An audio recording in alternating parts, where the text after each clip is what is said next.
28-30 మరియు న్యాయ విధాన పథకంలో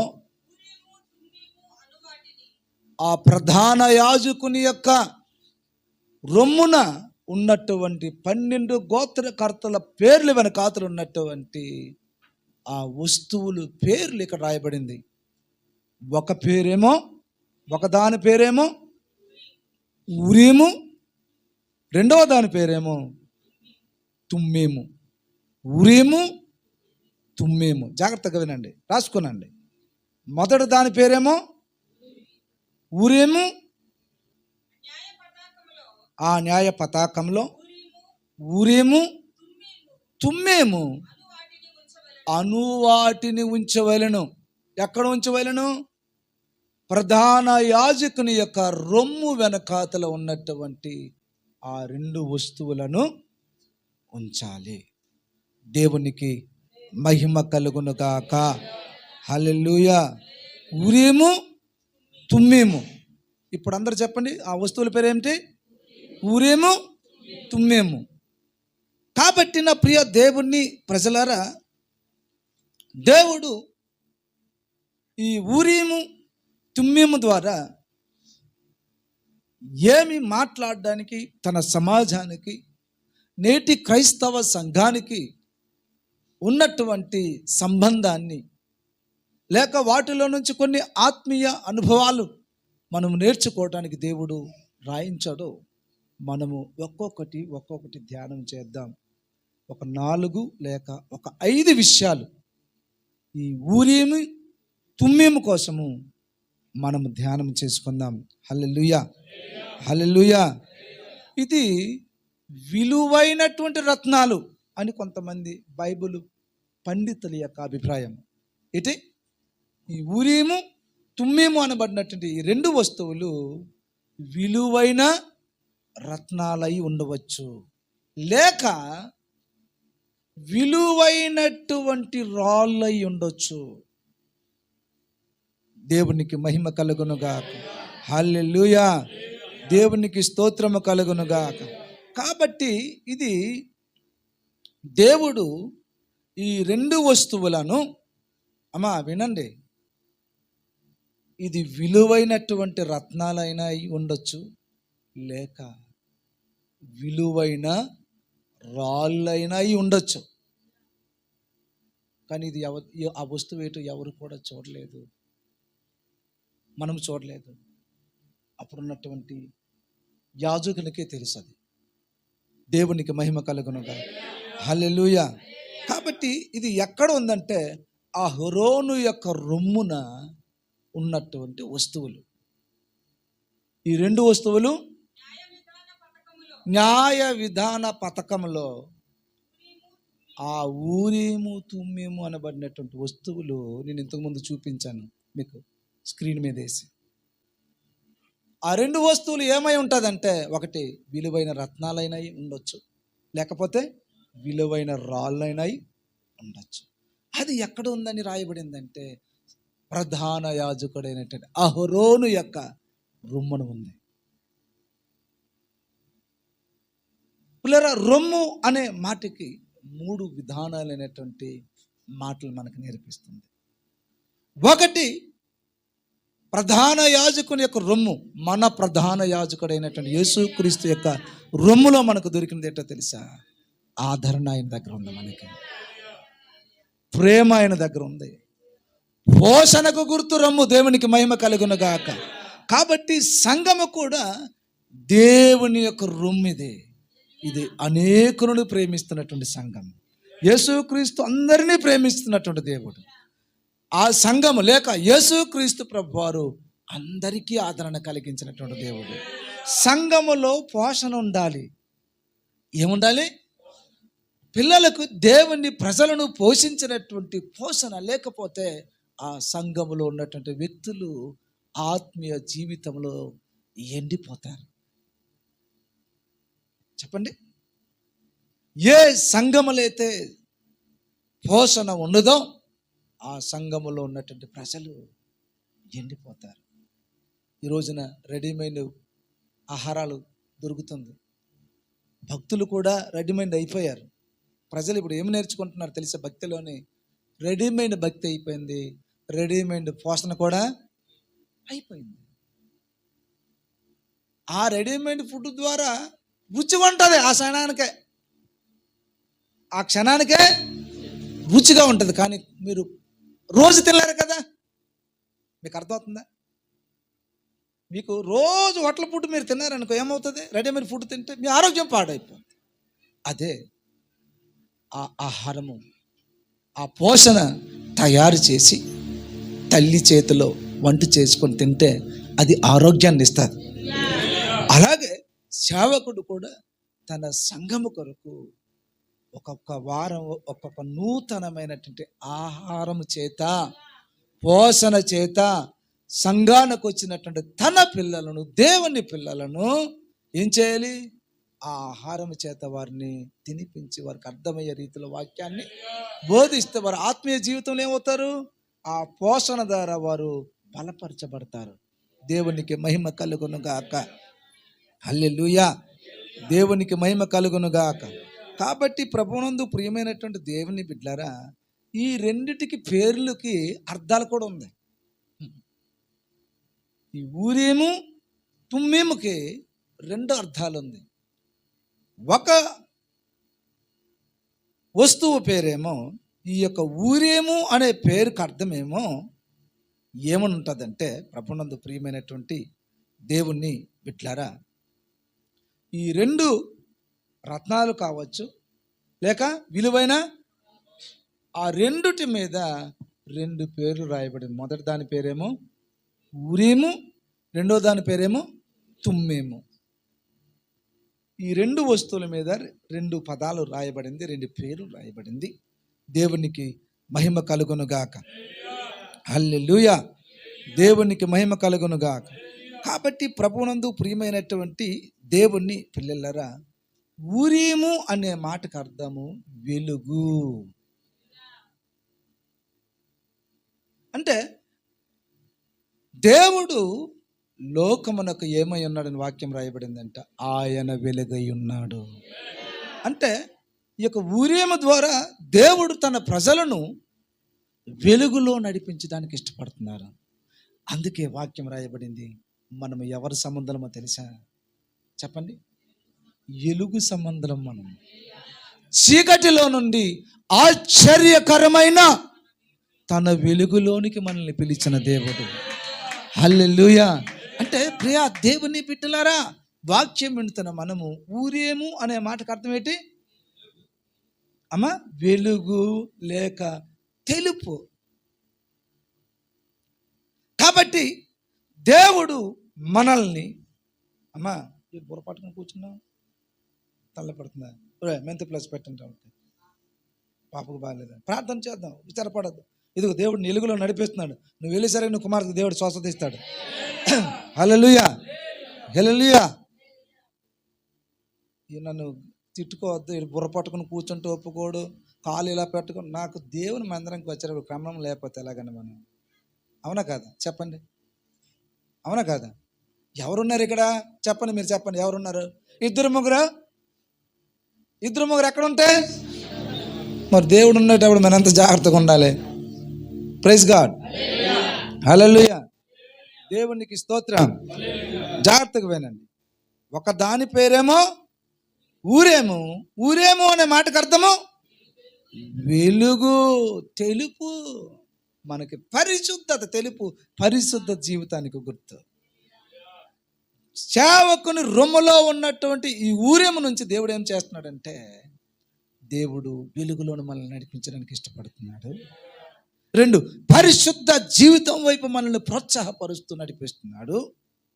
తుమ్మేము అనే మాటకు గుర్తేటో తెలుసా? పేరుకి అర్థం పరిపూర్ణత.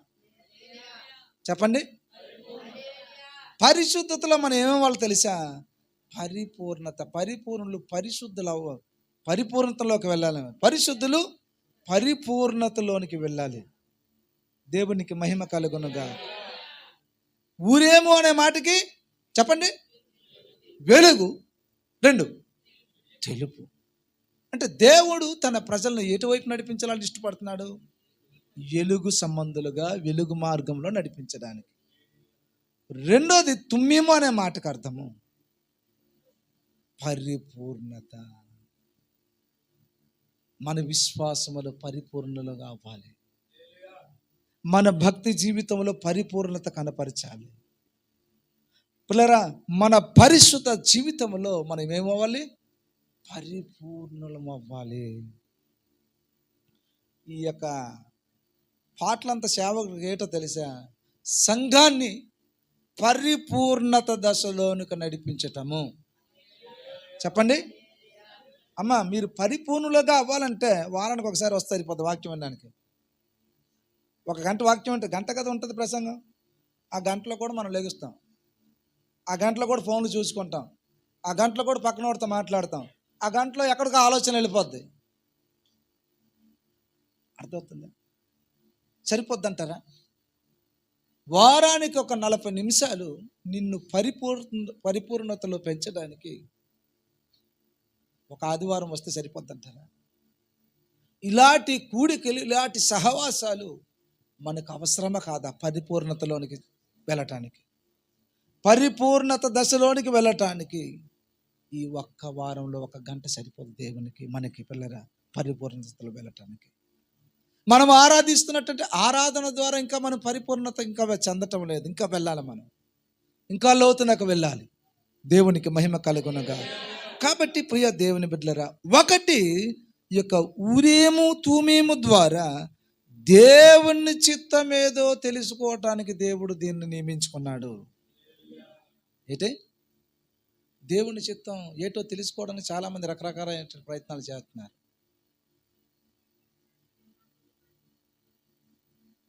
తమ జీవితాల కోసము, పిల్లల యొక్క పెళ్ళిళ్ళ కోసం, పిల్లల యొక్క చదువుల కోసము, లేక వ్యక్తిగతంగా వారి యొక్క జీవితాల కోసం మా పట్ల దేవుని చిత్తం ఏమైందో చాలామంది తెలుసుకోవటానికి ప్రయత్నాలు చేస్తున్నారు. ఆ రోజున ఇశ్రాయేలు ప్రజల యొక్క సమాజంలో కూడా ఏదైనా సమస్య వచ్చేటప్పుడు, ఏ విషయంలో అయినాను దేవుని చిత్తము ప్రజలు తెలుసుకోవాలంటే ప్రధాన యాజకుడైనటువంటి యాజకుని దగ్గరికి వస్తే ఈ ఊరీము తుమ్మీము ద్వారా ఒక వెలుగు ప్రకాశించటము ద్వారా వారి పట్ల దేవుని చిత్తం ఏదో తెలిసేది. అది ప్రధాన యాజకుడు మాత్రమే చూసేవాడు. ఆ సంచిలో ఉన్నటువంటిది బయటికి కనిపించదు. అది సేవకుడికి మాత్రమే, యాజకుడికి మాత్రమే కనిపించేది. ఎవరైనా వారి యొక్క విషయంలో సమస్య వచ్చేటప్పుడు, దేవుని చిత్తం ఏదో వారి కోసం తెలుసుకోవాలనుకున్నప్పుడు ఆ ఊరీము తుమ్మీము ద్వారా ఒక వెలుగు, అదొక విధమైనటువంటి వెలుగు ప్రకాశించటం ద్వారా అది సేవకునికి మాత్రమే తెలిసేది. వారి పట్ల దేవుని చిత్తం ఏదో తెలియపరచబడేది. దేవునికి మహిమ కలుగునుగా. సౌలు రాజు యొక్క జీవితంలో సౌలు రాజు అనబడినటువంటి ఒక వ్యక్తి యొక్క జీవితంలో ఇశ్రాయేలు ప్రజలకు మొదటి రాజు ఆయన. గాడిదలను వెతుక్కోవడానికి వెళ్ళాడు తండ్రి మాటను బట్టి. యవనస్తుడు, అందగాడు, ఎత్తుగాడు, తండ్రి మాటకు లోబడిన వాడు. ఏంటి గాడిదలు ఎత్తుక్కొని రమ్మంటే వస్తాడు. యవనస్తులకి ఈ పని చెప్తా వింటారా? అమ్మో నాకు ఎవరైనా చూస్తారేమంటారు. కానీ తన తండ్రి మాటను బట్టి తప్పిపోయినటువంటి గాడిదలను వెతకడానికి వెళ్ళినటువంటి ఈయనను దేవుడు రాజుగా చేసుకున్నాడండి. ప్రజలు కోరుకున్నారు ఆయన్ని, మాకు రాజు కావాలి, రాజు కావాలి, రాజు కావాలంటే అది ఈయనకి సౌలును రాజుగా దేవుడు ఇచ్చారు వీళ్ళకి. సౌలు అనే మాటకు అర్థం ఏంటో తెలుసా? దేవుని చేత అడగబడినవాడు. దేవుడు అడుగుతున్నాడు మనకి, మన జీవితాలని. సౌలు అనే మాటకు అర్థం ఏంటి? దేవుని చేత అడగబడినవాడు. అలాంటి వ్యక్తిని గాడిదలు కాచుకుని యవ్వనస్తుని తీసుకొచ్చి తన ప్రజలకి పరిపాలించడానికి రాజుగా చేస్తే ఒకానొక సమయంలో తప్పిపోయాడు ఆయన. సమూయేలు వచ్చి అంటాడు, మొదటి సమూయేలు గ్రంథం 15వ అధ్యాయం 26వ వచనం, త్వరగా 15:26. అందుకు సమూయేలు, నీతో కూడా నేను తిరిగి రాను. నువ్వు దేవుని ఆజ్ఞలను విసర్జించావు గనుక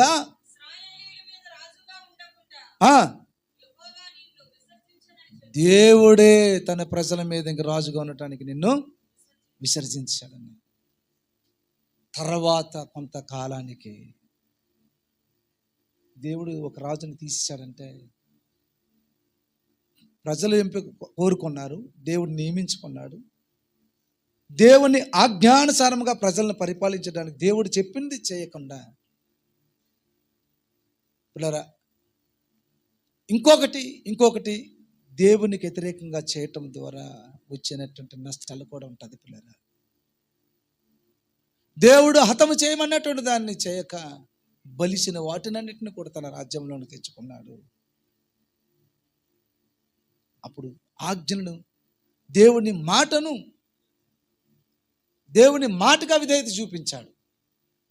కొంతకాలానికి సమూయేలు ప్రవక్త చెప్తున్నాడు, దేవుడిని రాజ్యం నుంచి నిన్ను విసర్జించాడు, రాజుగా నిన్ను ఇంకా దేవుడు యాక్సెప్ట్ చేయడంటే. కొంతకాలమైన తర్వాత దినాలు గడుస్తుంది, నెలలు గడుస్తుంది, దేవుని చిత్తాన్ని వెతకటం ప్రారంభించాడు. ఆ మాటలు ఎక్కడుందో తెలుసా? తీయండి, సమూయేలు గ్రంథంలోనే 28:4-5-6 త్వరగా.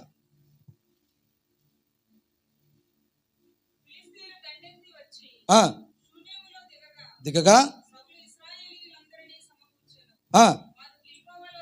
అమ్మా 28వ అధ్యాయము 4-6 వచనాలైనా చదవండి.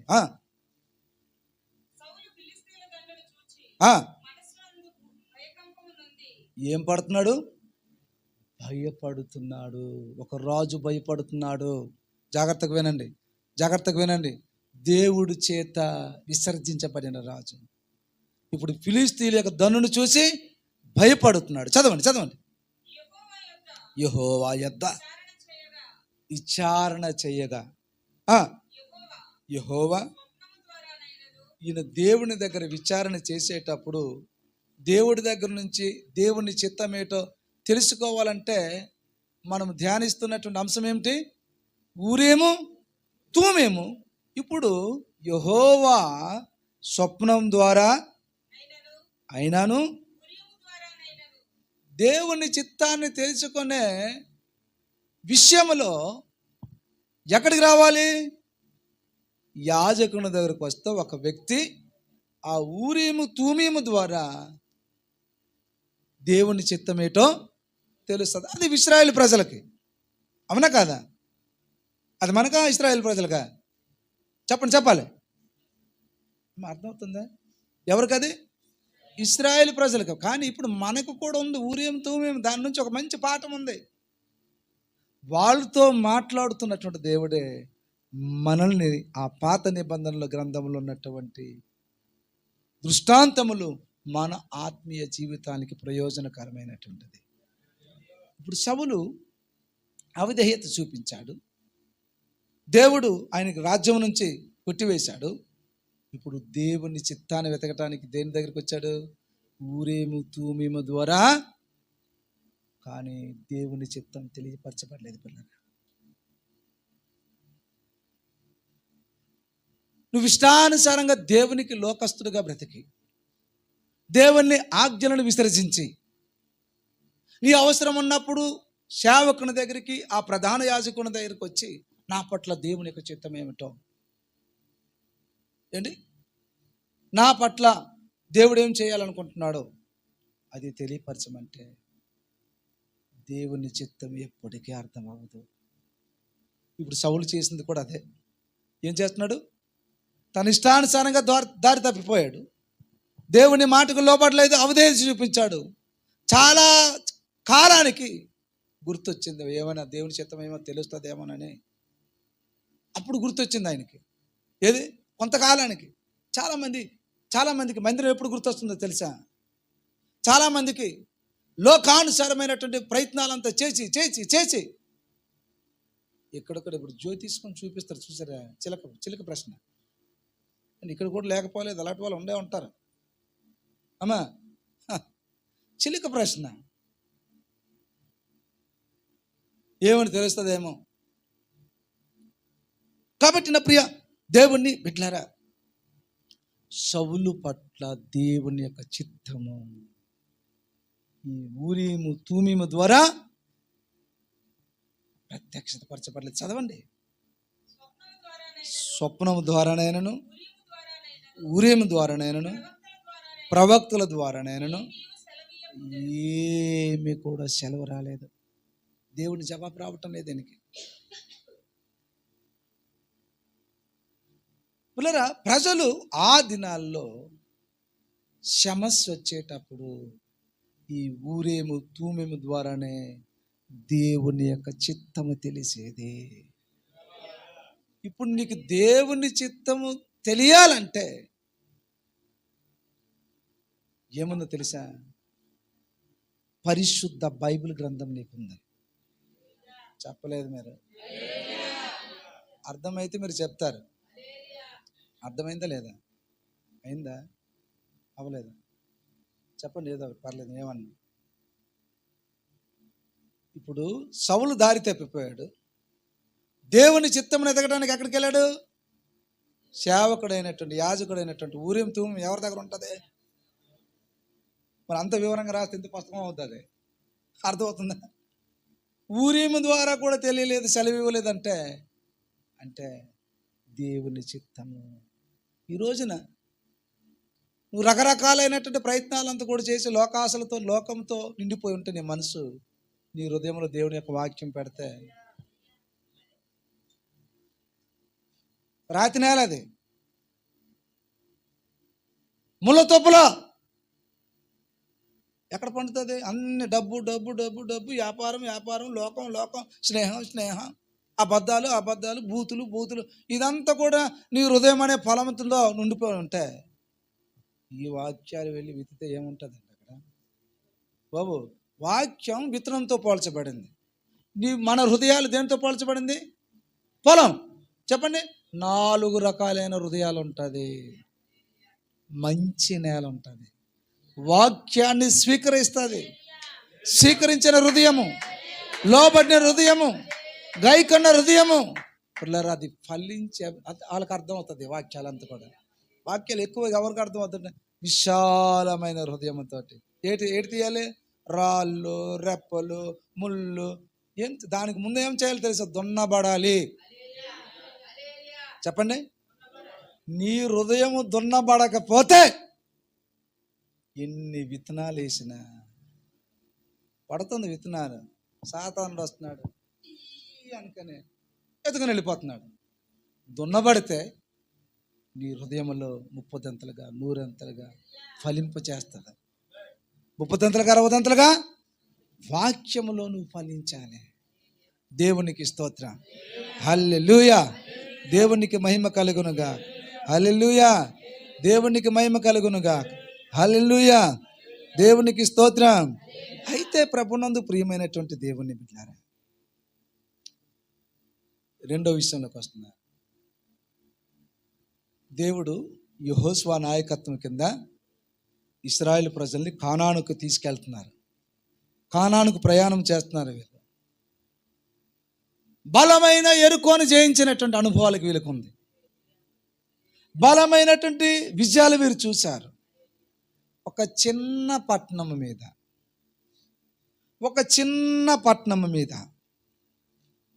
ఒక 3000 మంది వెళ్తే సరిపోద్దులే, వీళ్ళు కొట్టేసి జయించి వచ్చేవచ్చు అని అనుకున్న సందర్భంలో, అంతకుముందు దేవుడు శపితమైనటువంటి పట్టణంలో మీరు ఏది ఇంట్లోకి తీసుకురాకూడదు. వినాలి. శపించబడిన ఏ వస్తువులు కూడా మీరు యుద్ధానికి వెళ్ళి తిరిగి వచ్చేటప్పుడు ఏ వస్తువు కూడా మీరు ముట్టుకుని రాకూడదంటే, ఎవరు చూసారులే అండి, ఎవరు విన్నారులే అండి, మడిసేశాడు ఆకాన్. ఏడు ఎవరమ్మా? దేవుడు చెప్పరా మీరు వెళ్తున్న జాగ్రత్త, మీరు యుద్ధం చేయించి తిరిగి వస్తారు చూసారా, తిరిగి వచ్చేటప్పుడు శపించబడినటువంటి వస్తువులు, అది శపించబడిన పట్టణం, అది దాంట్లో నుంచి ఏది కూడా మీరు. కానీ ఒకడికి కళ్ళు మెరిసిపోయింది, మనసు ఆగలేకపోయింది, బంగారాన్ని చూసి తెచ్చేసి పాతేశాడు, కప్పిశాడు. పదండి పదండి పదండి దేవునికి. ఇంకొక పట్టణం ఎదురొచ్చిందండి, దాని పేరు హాయ్. చదవండి, అమ్మగారు నవ్వుతున్న నాకు అది చూసేటండి. చదవండి. కాబట్టి 3,000 మంది ఎక్కడికి చెప్పండి, హాయ్. హాయ్ తీశారు అలాగే అక్కడికి బాబా, పేరు హాయిగానే వెళ్ళినోళ్ళకి ఏం తీశారు, హాయి తీశారు, గాలి ఇప్పించారు అక్కడ. దేవుని ప్రజలే పర్లేదు 3,000 మంది వేసుకుని వచ్చి అనుకున్నారు, వీళ్ళకి తరిమారంటండి. వాళ్ళు దేవుని ప్రజలకి తరిమారు. గొప్ప విజయం చూసిన వారు యెహోషువకి ఏంటి అర్థం అవటం లేదు. ఇప్పుడు యెహోషువకి ఇదిగో చెప్పాలి, చదవండి, అది కూడా ఉంది. నేను చెప్పినా కాదు, ఇది కూడా ఉందా లేదు చూడండి, ఉందమ్మా. ఎందుకు? అరే ఎంత పట్టణాన్ని జయించి వచ్చాంరా, ఇంత చిన్న పట్టణం మీదకి వెళ్ళి మనం జయించలేక తరం పడ్డామా, అసలు ఏడు దీనికి కారణమని ఇదిగో బట్టలు చింపుకొని. చదవండి. తానును పెద్దలను సాయంకాలం వరకు ఎలాగా, ఇదిగో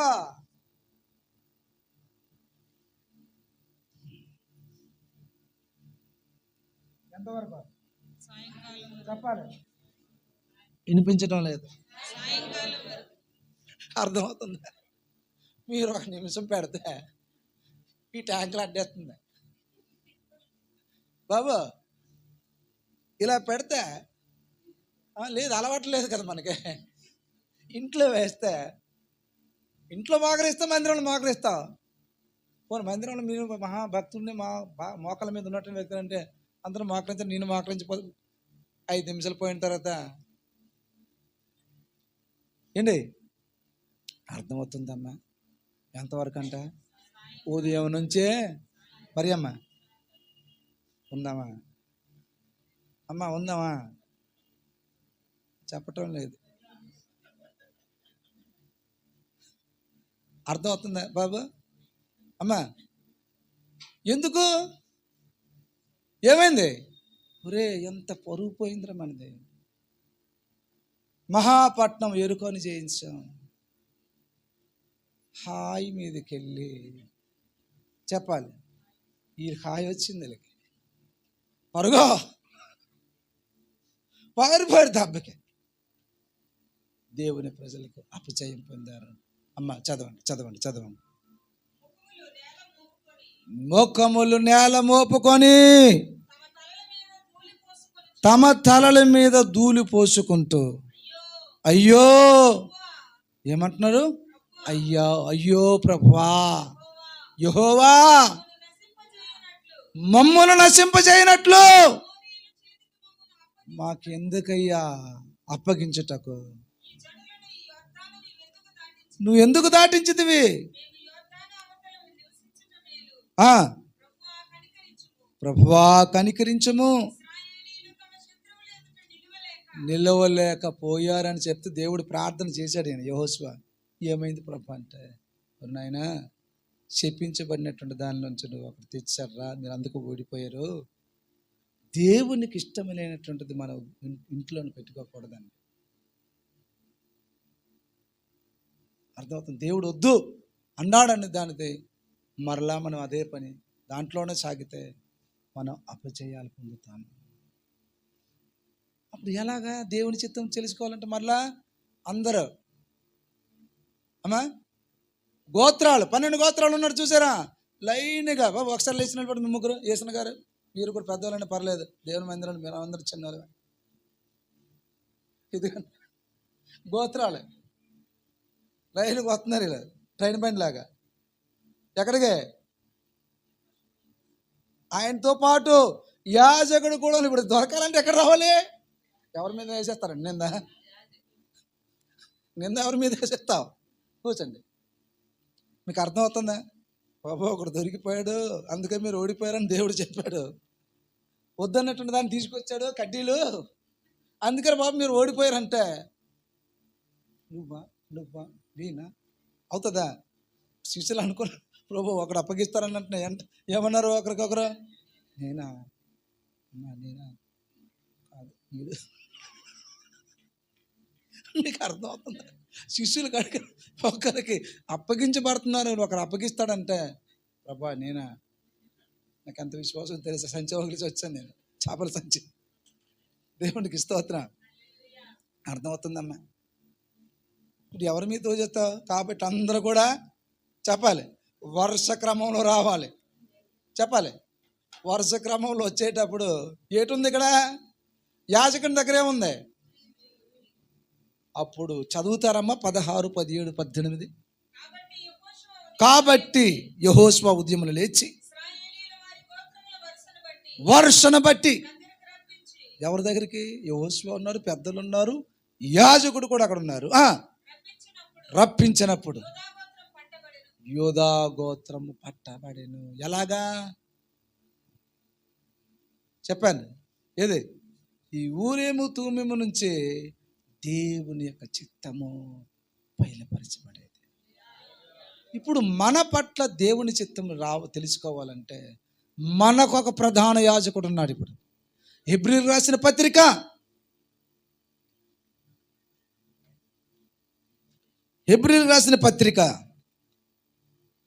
4:14 త్వరగా. ఆకాశ మండలము గుండా వెళ్ళిన,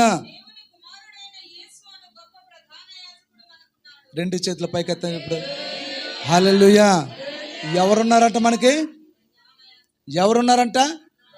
ఇశ్రాయేలు ప్రజలకు ఎవరున్నారు? యాజకుడు ఉన్నారు. వాళ్ళకి దేవుని చిత్తం తెలుసుకోవాలంటే ఎవరి దగ్గరికి వచ్చేవారు? ఊరేము తూమేము ద్వారా తెలుసుకునేవారు. మరి ఇప్పుడు మనకి ప్రధాన యాజకుడు ఉన్నారంటున్నారు, ఆయన దేవుని కుమారుడు అంటున్నారు. ఆయన ఎక్కడికి వెళ్ళారంట? ఆకాశ మండలము గుండా వెళ్ళాను. ఎక్కడికి? పరలోక రాజ్యంలోనికి, దేవుని కుడి పార్శ్వానికి వెళ్ళాడు ఆయన. దేవునికి స్తోత్రం. హల్లెలూయా. ప్రతి ప్రధాన యాజకుడు గొర్రెల యొక్క, మేకల యొక్క, కోడ్ల యొక్క రక్తమును బట్టి పరిశుద్ధ స్థలానికి వెళ్ళేవారు. మన ప్రధాన యాజకుడు మనందరికంటే, ఇందాక రత్నం పాడారు, ఆ ప్రధాన యాజకుడి దగ్గర కూడా ఉండాలి కదా. ఏది ఉండాలి? ప్రధాన యాజకుడి దగ్గర ఊరేము తూమెము ఉంది. మరి ఈ ప్రధాన యాజకుడి దగ్గర ఏముందో తెలుసా? 2 రత్నాలు ఉంది. 2 విలువైనటువంటి రత్నాలు ఉంది. 2 అమూల్యమైనటువంటి రాళ్ళు ఉంది. ఒక రాయి ఆయన దగ్గర ఉన్నది ఏంటో తెలుసా? దేవుని చిత్తమును విరగటము. చెప్పండి. ఆ ప్రధాన యాజకుని దగ్గర ఏమో ఊరేముంది, తూమేముంది. మన ప్రధాన యాజకుడి దగ్గర ఏముంది? మనము దేవుని చిత్తమును విరగటం రావాలి. రెండో రాయి ఏంటో తెలుసా? ఆ చిత్త ప్రకారంగా మనం చేయటము. దేవునికి మహిమ కలుగునుగాక. హల్లెలూయా. జాగ్రత్తగా వినండి. ఈ ఊరేము తూమెము దేనికి గుర్తు తెలుసా? పరిశుద్ధ బైబిల్ గ్రంథము ఊరేము. తూమెము అంటే పరిశుద్ధాత్మకు గుర్తు. సంఘము ఈ రోజున దేవుని చిత్తం తెలుసుకోవాలంటే ఇది నువ్వు వినాలి. ఏం చేయాలి? వినాలి. దేవుని చిత్తం ఎరగటం నేర్పిస్తుంది. ఏది? మొదటి దాని పేరు చెప్పండి. ఈ గ్రంథము అనబడినటువంటి ఉరీము దేవుని చిత్తము నీ ఎడల ఏముందో నువ్వు వెరగటం నేర్పిస్తుంది. రెండవ రాయేటో తెలుసా? అపోస్తులుల కార్యముల గ్రంథము 13వ అధ్యాయము 1వ వచనములో తూమేమంటే పరిశుద్ధాత్మక గుర్తు. అంత్యోకయలో ఉన్న సంఘములో బర్నబా,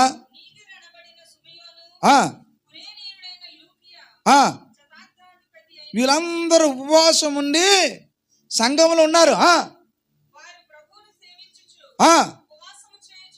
చుండగా పరిశుద్ధాత్మ, దేవునికి మహిమ కలుగునుగాక, వారిని ప్రత్యేకించండి. చదవండి. నేను పౌలును బర్నబాను పిలిచిన పని కొరకు వారిని నాకు ప్రత్యేకపరచడని చెప్పాను. దేవునికి మహిమ కలుగునుగా. దేవుని చిత్తం కోసం కనిపెడుతున్నారు వీళ్ళు కూడా సంఘంలో. బర్నబా ఏమో ఆస్తంతా కూడా అమ్మేసి అపోస్తుల పాదం దగ్గర పెట్టాడు.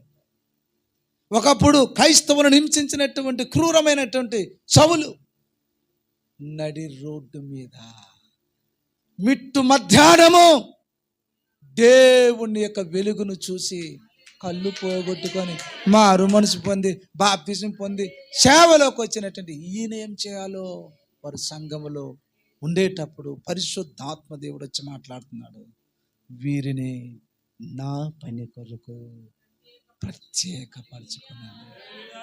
ఇది ఊరేమి తూమేమో కాదా? నీ వాక్యము నా పాదములకు దీపము. హల్లెలూయా, దేవునికి మహిమ కలుగునుగా. కాబట్టి నా ప్రియ దేవుని బిడ్డలారా, వాక్యం వింటున్నటువంటి మనము ఈ 2 రత్నాలు, ఏ 2 రత్నాలు? బైబిల్ గ్రంథం ఒక రత్నం, పరిశుద్ధాత్మ దేవుడు ఒక రత్నం. నేటి సంఘములో ఉన్న ప్రజలందరూ కూడా వీటి ద్వారానే దేవుని చిత్తం తెలుసుకోవాలి, ఇంకేమి కూడా కాదు. ఒక ఆయన కూడా గిద్యోని అడిగాడు, ప్రభా నీ చిత్తం నా పట్ల ఏదో ఉందో తెలుసుకోవాలంటే నాకు ఏదో ఒకటి కనుపరిచి, నాకు ఏదో ఆనవాళ్ళు చూపించంటే, ఇదిగో మంచు మొత్తం అంతా పడాలి కానీ గొర్రె బొచ్చు మీద పడకూడదు. చూడండి ఎలా కండిషన్లు పెట్టాడు దేవుడికి. రా సేవకంటే దేవుడి దగ్గర నుంచి ఒక సరైన నిక్కచ్చైనటువంటి సమాధానం కొరకు, ఇదిగో మంచు శుభ్రంగా కురవాలి కానీ నేను ఈ గొర్రెబోచి పెడుతున్నాను ఇక్కడ, దాని మీద మాత్రం ఓకే డన్. దేవుడు ఓకే అన్నాడు. సరే, రాత్రి అయింది, ఉదయం చూసుకున్నాడు, మొత్తం మంచు కురిసింది కానీ గొర్రెబోచి. మళ్ళీ సందేహం, ఈసారి అలా కాదు, కేవలం గొర్రెబోచి మాత్రమే తడవాలి మంచుతోటి, మిగతా పొలాలంతా కూడా దేవునికి మహిమ కలుగునుగా. ఈ రోజున నీకు 2 దేవుని చిత్తము, దేవుని ప్రణాళిక నువ్వు వెరగాలంటే పాత నిబంధన గ్రంథం ఉంది, క్రొత్త నిబంధన గ్రంథం ఉంది. పరిశుద్ధాత్మ దేవుని యొక్క సహాయం మనకుంది. అట్టి కృపలో దేవుడు మనల్ని నడిపించును గాక. ఆమేన్. తలలుంచండి, కళ్ళు మూసుకొని ప్రార్థన చేసుకుందాం.